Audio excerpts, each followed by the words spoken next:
You ever think about how a private company could, take over an entire country? It sounds wild, right? Almost like science fiction, but it actually happened. Today, we're going to get into the incredible story of how a British trading corporation, the East India Company, conquered Bengal, which was one of the richest places on Earth, and in doing so, laid the groundwork for the entire British Empire in India. So here's our roadmap. First, we'll look at why Bengal was such a massive prize to begin with. Then, we'll see how everything shifted from just commerce to outright conquest. After that, we'll dive into the pretty brutal reality of what company rule actually looked like. And to wrap it all up, we'll explore how a powerful new awakening rose up to challenge the empire itself.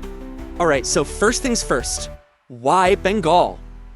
What made this one region on the other side of the planet the ultimate prize? Well, long before the British even had an empire on their minds, Bengal was basically a global superstar. And I'm not exaggerating here, we're talking about a genuine economic powerhouse. Its lands were so fertile, they produced enough rice to feed a huge chunk of Asia. But the real treasure, that was its manufacturing. The textiles coming out of Bengal, we're talking about these impossibly fine muslins, shimmering silks. They were the absolute height of fashion everywhere, from the courts in Europe to the markets in East Asia. This was a land of just staggering wealth, and it was a magnet for traders from literally every corner of the globe. And of course, whenever there's that much money to be made, you're gonna get some fierce competition.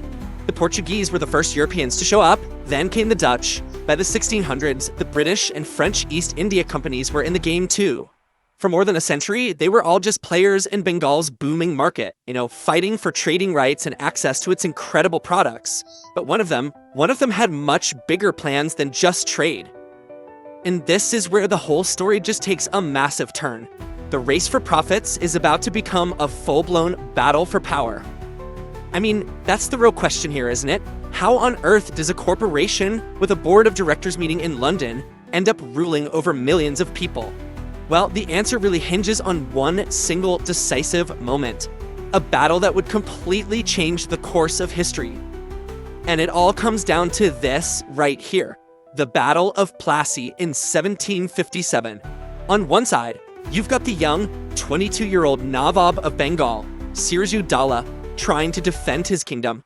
And on the other side, the incredibly cunning and ruthless Robert Clive, leading the private army of the British East India Company. But here's the real twist.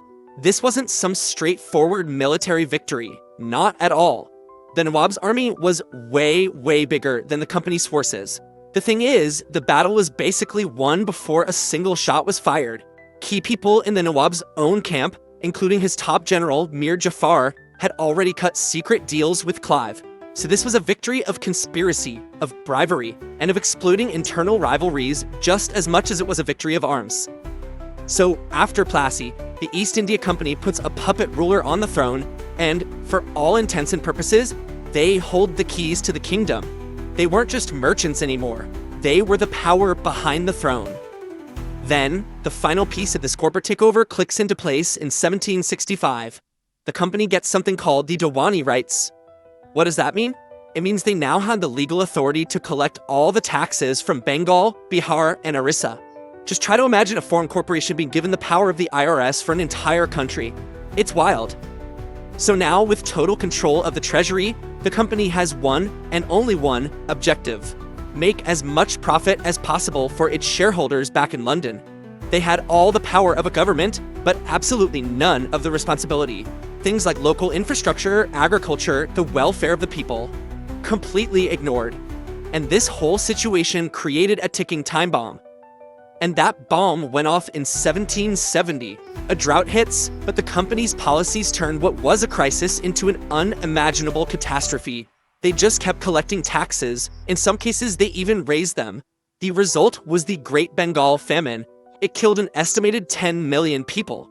That was nearly a third of the entire population, just a tragedy on a staggering scale. This whole pattern of exploitation and just plain misrule went on for decades. It finally blew up in 1857 with a massive uprising known as the Sepoy Mutiny. That rebellion shook the British to their core. They decided that company rule was just too unstable, too volatile. So the British Parliament stepped in, dissolved the East India Company, and took direct control. And that was the official start of the British Raj. But look, History is never a one-way street. The story of British rule is also the story of Indian resistance. And in Bengal, this resistance took the form of a really profound intellectual and cultural revolution. A whole new generation of thinkers, like the social reformer Raja Ram Mohan Roy, started to emerge. These guys were educated in both Indian and Western traditions, and they began to look critically at their own society. They argued that if India wanted to resist a foreign power, it first needed to reform itself from within, by challenging age-old customs and pushing for modern education. Their logic was pretty powerful. How could a divided, stagnant society ever hope to challenge the most powerful empire on Earth? The fight for freedom, they said, had to start at home. This whole era became known as the Bengal Renaissance. It was a period of intense intellectual fire, where old traditional norms were thrown into this crucible with brand new ideas about reason and science and human rights. It was in this very forge that the idea of a new, modern, and independent India was really being hammered out. And this intellectual awakening directly fed a political one. It's kind of ironic, actually. The English education that the British had introduced to create clerks for their administration, it ended up exposing Indians to radical ideas of liberty, democracy, and self-determination. So when the British decided to partition Bengal in 1905, that was the last straw. The act just ignited mass protests, a powerful movement to boycott all British goods, and even armed revolutionary struggles for complete and total independence.